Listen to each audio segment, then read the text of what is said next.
I'm a hair mineral analysis expert. I have a background in functional medicine, and I educate people using HTMA testing to maximize health, erase debilitating symptoms, and gain energy.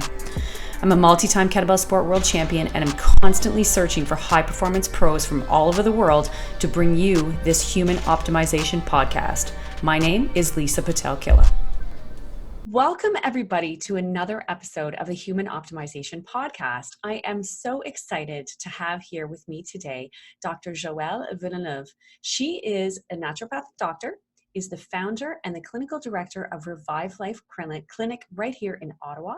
She is also the author of the book POWERFOODS 101, and she's going to talk a lot about power foods today. Dr.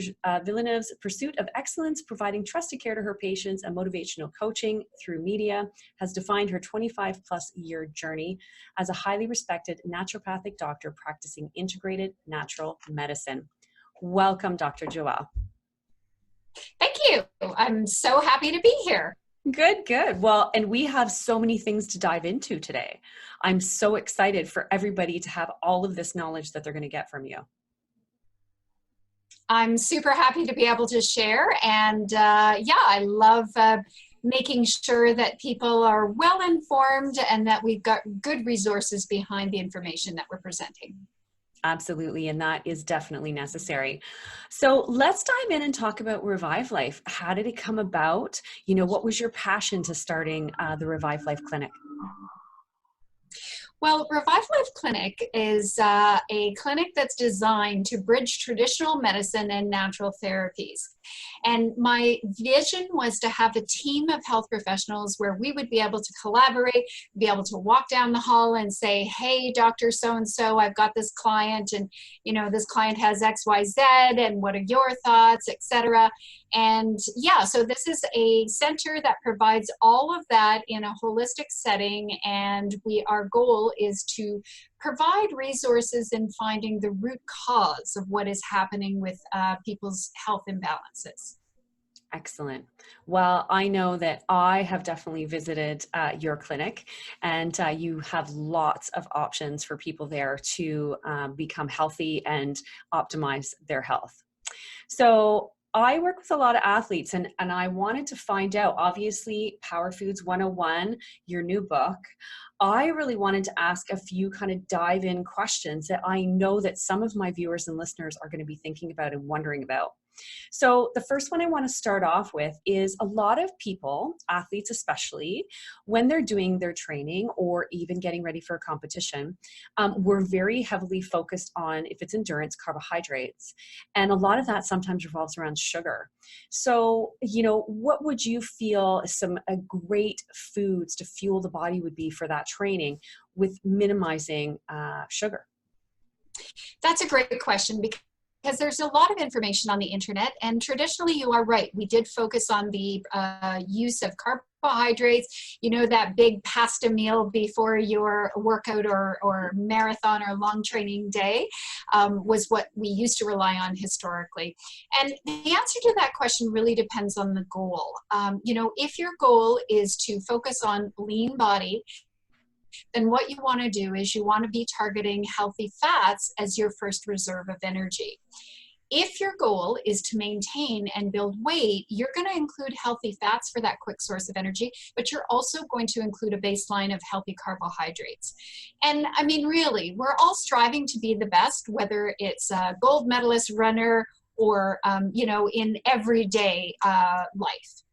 So the key foods that I would focus on is, first of all, one of the wonderful foods to include would be beets. And the reason why is because beets are high in nitrates, which help to increase the production of something called nitric oxide. Nitric oxide helps to vasodilate the vessels and increase oxygenation and energy brought to the body. So extensive research shows that it can improve athletic performance, increase time before exhaustion, and decrease oxygen consumption in athletes. One of the simple ways to include beets is you can definitely include them in salads, but I have a smoothie called Revive Life Pink Power, and it's actually in the POWERFOODS 101 book on page 37. The second power food Thank you. The second power food would be chia seeds. And these little beauties are tiny super seeds. And these are actually known as superfoods to the Aztec warriors. And chia seeds promote energy and strength, and they're a really great balance of all the macros of fats, proteins, and carbohydrates.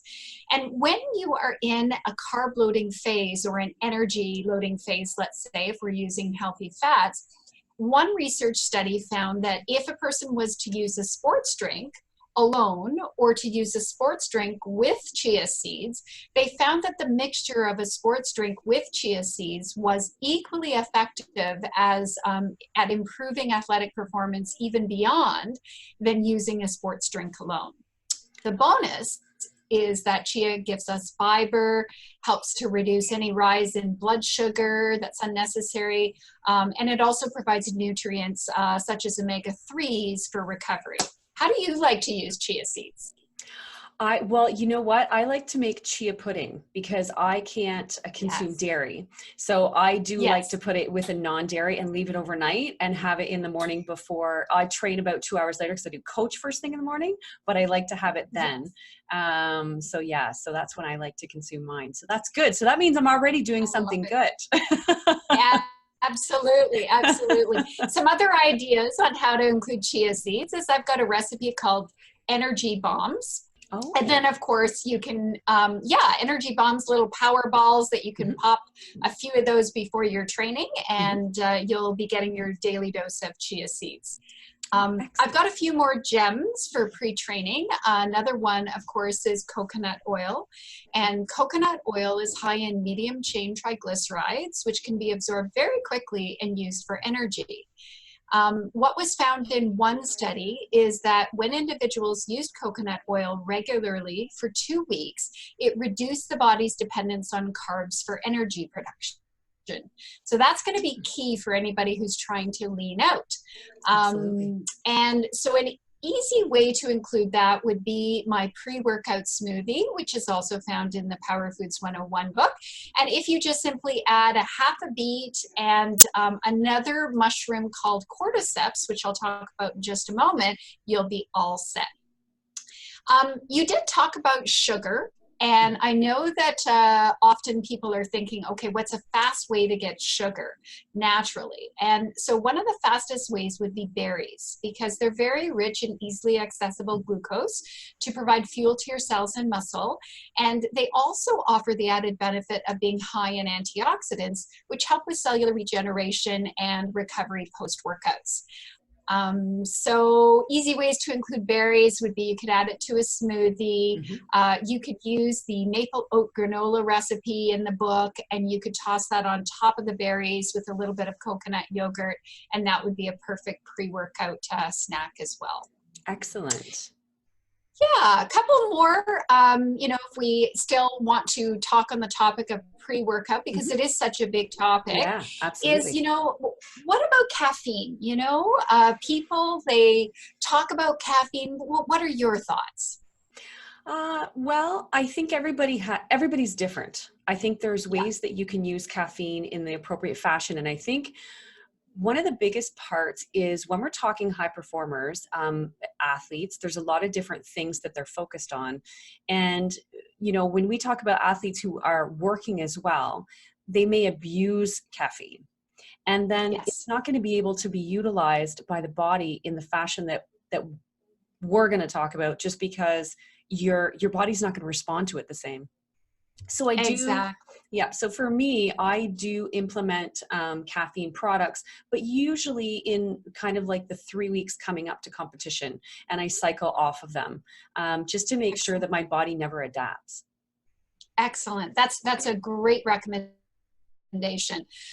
What I typically recommend to athletes, in addition to cycling with the caffeine, is to potentially use something like a matcha green tea. And the benefit to that is the caffeine intake is overall quite a bit reduced compared to a cup of coffee. In addition, it has a biochemical called L-theanine. So the caffeine in the matcha helps to stimulate the adrenal glands, wake them up, let the body know that you're ready for energization and activity. But the L-theanine helps to counteract that and provide a nice sense of relaxation and balance so that you're mitigating any of the side effects that would possibly occur with overdosing on caffeine. Yes, like the traditional jitters, right? When people, exactly, they get the jitters. And yeah, so I'm in amino acids and we get along very well. And I do love L-theanine. So yeah, absolutely. Excellent. One of the last comments that I'll make about pre-workout is one of my favorite oriental mushrooms is Cordyceps. And Cordyceps is an energizing adaptogen. So again, talking about not overstimulating and just helping the body produce the maximum amount of optimal hormones on its own. Cordyceps can help increase strength, alleviate muscle aches, and increase stamina. And the way that it does that is that there is a nucleic acid called adenosine, which is used to produce ATP, which is the primary source of energy in the body. In addition, Cordyceps also contains antioxidants, which we love as an athlete because that reduces the recovery time between workouts by reducing free radical formation. Yeah, and just promoting muscle recovery. People often ask, okay, how do I use these mushrooms? Well, you can buy them whole. You can buy them dried at most Asian markets and just rehydrate them in some water and add them to your typical salads or soups or anything. You can also buy Cordyceps mushrooms powdered and add to soups or smoothies. That's an excellent, so yeah. To wrap up the pre-workout routine, the key recipes that I will highlight will include the energy bombs in the Power Foods 101 book, and that will give you your dose of chia and hemp. Have a couple of those. Then you could also do the pre-workout smoothie and just add a half a beet and 1 tablespoon of cordyceps powder, and then you're all set. You've got everything that you need. Excellent. And yes, I do use Cordyceps as well. And I did find it made a big difference with the training that I do. Just it's not fully endurance, but it's more weightlifting endurance. And I did definitely find a difference of how I felt and performed when I used that mushroom. Excellent. That's great feedback. I find that, if I do a long distance run, I'll make sure that I include that starting at least 2 weeks prior to whatever my longest run is targeted at in my training schedule. Excellent. Excellent. Well, that was great. Lots of good info there. And so pre-workout, now what about post-workout? Great question. Well, the number one thing, of course, is a high quality protein. My favorite high quality protein would be hemp seeds. 3 tablespoons contain 10 grams of plant-based and easily digestible, easy to work with and absorbable. This provides key amino acids to regenerate and recover muscle. And of course, it's a key component to building muscle and burning fat. Other protein options, of course, include grass-fed beef, free-range poultry or eggs, wild-caught salmon, lentils are all great options. So there's lots of choices out there. Excellent, excellent. And what about whey protein? How do you feel about whey? Because a lot of people use whey protein. That's a great question. So definitely research shows the positive benefits of whey protein.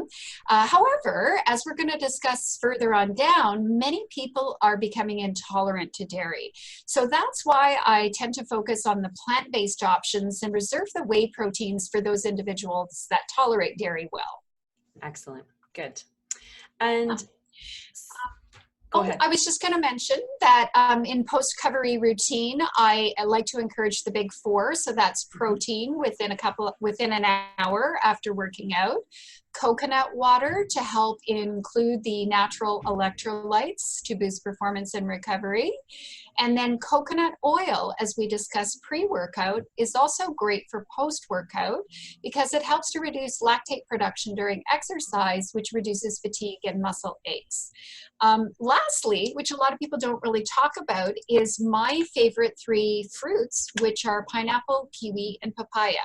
And the reason why I include these is for their are natural enzymes. And the enzymes help to reduce inflammation and again, help with the post-recovery. Excellent.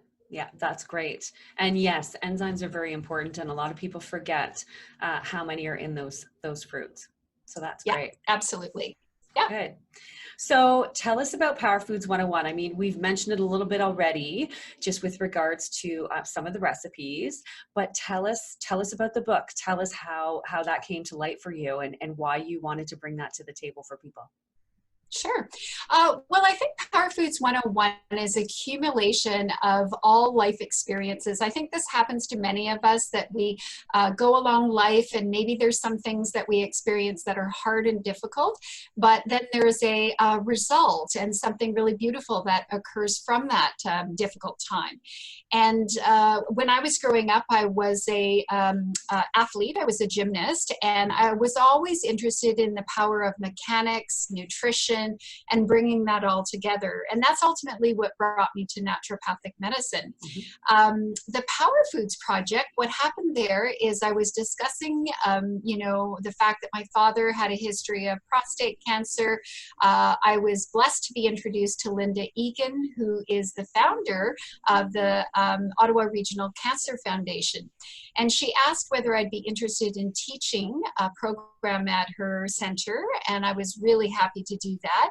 And the program became very popular, and not only did individuals with cancer want to join the workshops, but those people in the general public as well.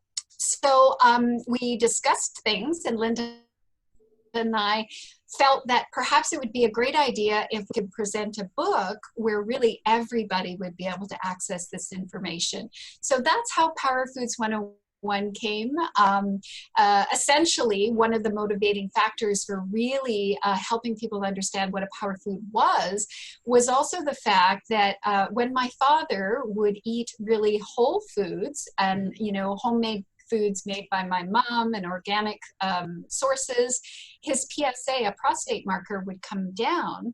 But when he would eat processed foods, my parents loved to go cruising, they're ballroom dancers, and his PSA would elevate. So this is really where I felt the power of foods needed to be expressed. Yeah, absolutely. And that's an interesting fact as well, because and my mother contacted me and has high blood pressure. And that was about 2 years ago. And so we did protocols and got everything down, and she didn't end up having to take meds, but she contacted me this past summer and said, oh, my blood pressure's up again. And I'm like, well, we haven't changed anything. I wonder what's different. So I went to stay with her for a week, and I realized what's different. It's her diet. And as soon as I realized, I'm like, Mom, you're not following your smoothie. You're not doing your smoothies. You're not having, you're not doing all those things and the veggies and everything that we talked about. Well, because when you're alone and it's hard to cook for one and things like that. Anyways, I'm going off topic, but very, very, very true, because it all comes back down to diet. Exactly. But it's great that we can share our Absolutely. stories, because that helps other people resonate with what we're sharing. Absolutely. Yeah, I agree with that. So let's talk a little bit deeper. So we're going to dig a little deeper into the body, because you know what? Athletes are no strangers. Actually, I don't think anyone is a stranger to gut problems. We all have stress, and then stress ends up, if it's uncontrolled, a lot of times resonating in the gut. And when the gut doesn't function well, the rest of the body doesn't function well. So, with GI problems and athletes training, what foods would you suggest they focus on if they're suffering from something, but yet still have to do their training? Sure. Well, that's a great question. And again, it's very individualized. So the ideal situation would be for the individual to be tested for their food intolerances, so that we could build a menu around eliminating any kind of food intolerances that are specific to them. The next best option would be following a modified anti-inflammatory menu, or low lectins. And so lectins are biochemical products that exist on beans and legumes, nuts and seeds that are raw, certain grains, and then also the nightshade vegetables. And they protect the plant in its growing phase, but if somebody has digestive issues, become very difficult to digest. So the modified anti-inflammatory menu would be the way to go. The other thing to discuss is that if somebody is training, a modified anti-inflammatory menu in its ideal state contains no grains. But, you know, we're going through this whole era of everybody saying, oh, I have to be gluten-free, or I think I want to be gluten-free, or I'm not sure about being gluten-free. But the reality is that whole grains, sometimes people are not really clear what a whole grain is, because when we mention that word, people will say, oh, I eat whole grain bread, or I eat whole grain pasta, etc. But if it's commercially prepared, then what has happened is with genetic modification, the whole grains are predominantly, the majority of them are based out of wheat. And wheat has been genetically modified so that it contains up to 50% more gluten than in European countries. So our bodies are not designed to tolerate this high content of gluten. So ultimately what we want to do, if we are including grains for competition to make sure that we're having healthy carbohydrates, number one, we can go to root vegetables if that works great. If not, if we need to include whole grains, then my recommendation is to really think about what that means. And so basically a whole grain, there's a seed, there's a bran and a husk. If that's polished away, then we're going to end up with something like a brown rice. So brown rice would be considered a whole grain. If we cut that, it becomes steel cut oats.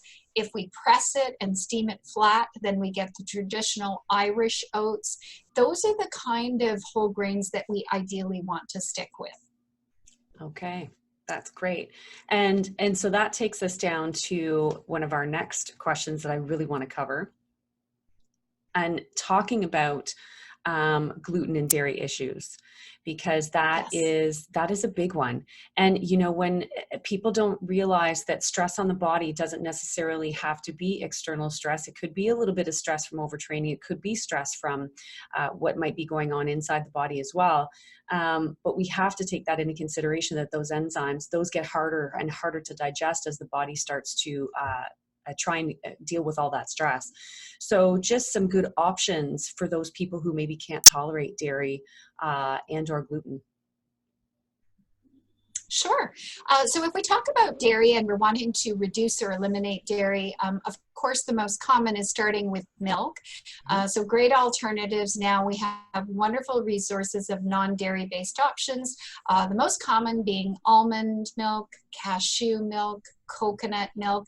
And these are all really easy to make at home on your own. All you basically do is take 1 cup of the nut or seed. I just made a batch of hemp milk, and just simply soak it overnight with water with a pinch of sea salt, drain it in the morning, add that 1 cup to a blender with 4 cups of water, blend away, and you actually have your nut milk. So that's a milk option. And then when we talk about cheese, there are vegan plant-based cheese options like the cashew cheese is amazing. It tastes like cream cheese, and there's all different flavors like dill and garlic and so forth. Nice. Yeah, and then when it comes to yogurt, my favorite is the coconut yogurt, and it's smooth and it's creamy, and you can add your own amount of berry and just a touch of natural sweetener if you wish. Excellent. Yeah, my favorite's coconut dairy too, and the yogurt's my fave for sure. And I've heard a little bit about from some different practitioners and different health individuals, and they do in the spring and the fall, basically sort of almost like an elimination. I don't want to say diet because that's not the right word, but just elimination nutrition plan. And they do it for 2 to 3 weeks. So what they do is they change up everything they're eating for 2 or 3 weeks to give their body a break from, because we all do kind of have that normal we may not get as much variety as we think we do when we're eating, and we usually reach for the same things. So to get us out of that and give the body a bit of a break from digesting those foods, they take a break of 2 to 3 weeks or maybe 4 weeks and try and choose options that they wouldn't normally consume, because they believe that this will help the body not become intolerant to any food. So, give me your opinion about that. Yeah, absolutely. It's a great practice. It's essentially like creating a little bit of a detox, and that's ideally a person's doing that minimally 2 times a year, perhaps once in the spring and once in the fall. When we talk about the biochemistry of intolerant foods, what we want to keep in mind is that foods can remain in the body for up to 72 hours. So that's one aspect. But then also as well, if you are reacting to a food and you're sensitive, there is a possibility of having an immunoglobulin reaction. So these immunoglobulins, or the food is seen as an antigen, and the body releases an antibody. So you get these antigen-antibody complexes, which increase in number to the tipping point where you have a symptom. So the beauty of reducing these intolerant or sensitive foods is that both the antigen is removed and the antibody then starts declining. So then, so really essentially what we're saying is that a longer period of eliminating that food really helps the body, because it helps to reduce the allergenic pathway that might be associated. Okay. No, that's very good. And again, I think that's, a good practice. And so, I mean, spring and fall is normally the typical, but I mean, if you've got something else going on, maybe more times a year would be appropriate. Yeah. Yeah, absolutely. And I mean, the best practice, there's the optimal world and there's the realistic world. That's and the right. optimal world we live in the realistic one. A variety. That's right. Yeah. The optimal world is you're eating a variety and rotation of foods always, but the realistic world is that you piggyback, a detoxification like this to be very helpful. The other benefit of changing up your foods, including, making sure that you're eating local foods and raw foods, is that we are 90% microbes, and our microbial DNA comes to us through the foods. Well, first of all, through your mother when you're born, but then also through the foods. And if we eat raw foods and local foods, we get the correct DNA to learn how to digest those foods. So that's the other bit. Yes.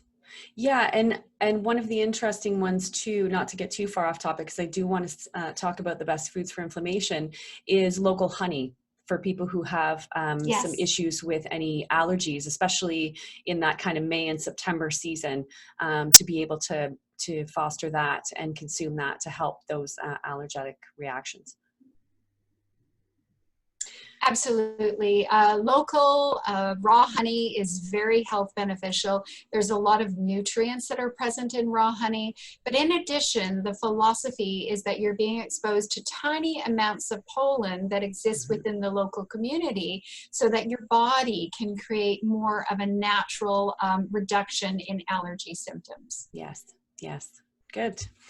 So let's talk about foods for inflammation. We've touched on a couple that can kind of go both ways and a little bit in the post-workout, but just anti-inflammatory foods. What do you suggest? Well, as we were talking about dairy and we just touched on gluten, maybe we can highlight gluten a little bit more. So again, because in North America, a large foundation of our foods are based on pasta, cereals, and breads, and those tend to be very high gluten. So one of the things is, if you are intolerant to gluten, to remove gluten, number one. Number two, if you're not intolerant to gluten, to make sure that you're using whole grain sources that are organic, so that the overall gluten content is reduced. So that's number one. Number two is sugar. We need to take people off refined sugar in order to reduce inflammation, because we can add lots of anti-inflammatory foods, but if we still have sugar happening, then we're kind of being counterproductive. So to go back again to addressing things that cause people to crave sugar, which would be that digestive health and Yes. energy. Other great foods to reduce inflammation would be your antioxidant-rich foods, so your berries, fresh and raw, so that you've got lots of natural enzymes in food, so at least 50% of your food's raw if tolerated. And then, of course, the other typical herbs like turmeric, of course, super easy to sprinkle in a smoothie and just add to your soups, etc. Garlic and ginger have nice anti-inflammatory properties as well. And all omega-3 rich foods like flax and chia seeds. Good. Excellent. And chia seeds again. Yeah. So we need to make sure those are in your cupboard if they're not already. Yes. Because they are great. Exactly. Yeah. So let's talk smoothies. You mentioned your pre-training smoothie, which is excellent because beets, the whole everything in there was amazing. And so instead of not focusing on that pre-training, but smoothies, just a basic smoothie recipe, I find that some people, and I just had this conversation with my mom, so to go back to that visit, she was like, well, I'm not sure how to make them. I don't know what to put into it. And I'm like, well, start with some, your cup of veggies and then maybe some little bit of berries and some oil and, kind of go in that and build them as you go. So what would be your kind of basic building point? And then what are a couple of your favorites? Sure. I think, people, you're right. People are not quite sure. And people, sometimes people think that they have to follow a very specific recipe. So the first thing that, maybe we can share is that smoothies, the beautiful thing is that you can be very creative. So basically the foundation would be threefold. Number one, some type of fluid. So as fluid, you can use water, you can use a non-dairy milk, you could use coconut water. So let's say we're going to start with 1 cup of that. Then the next building block would be your greens. And spinach is a very mild green, so it's easy to add into your smoothie. If you're just getting started, perhaps you could start with half a cup. And as you become more accustomed to smoothies, you can just bump that right up to a whole handful or a full cup. And then thirdly, people do like their smoothies to taste good. So this is where we add in the berries, and we just simply say add a half a cup of berries, bump it up to 1 cup if you're just getting started. And this is going to create a great foundation. So that's the threefold foundation. And then you can add other things. So if you want a little bit more healthy fat, you could add a nut butter. If you want a bit more support for your digestive system, you could add in some foods rich in natural probiotics like a water kefir or a coconut yogurt. If you want a little more help in your performance, you could add the Cordyceps powder or maca powder, which is another herbal that's an adaptogen. So really the sky's the limit. Some of my favorites in the book here is the key lime smoothie, because I love limes. And and it adds a little bit of a banana and a half an avocado to give it a rich, smooth flavor. And then when people are feeling really tired, my favorite suggestion is the Power Hour smoothie. And this is where we use the coconut water, we add some vanilla extract, and we've got some great herbals like maca and bee pollen and hemp seeds and cinnamon. Nice. That one sounds wonderful. I haven't tried that one yet, so I will definitely have to give that one a try. Because I do like maca for sure. And I use that almost every day. So talking all about power foods, a lot of people get stuck on the word superfoods. And they think I have to eat these superfoods, and then that's all they're focused on.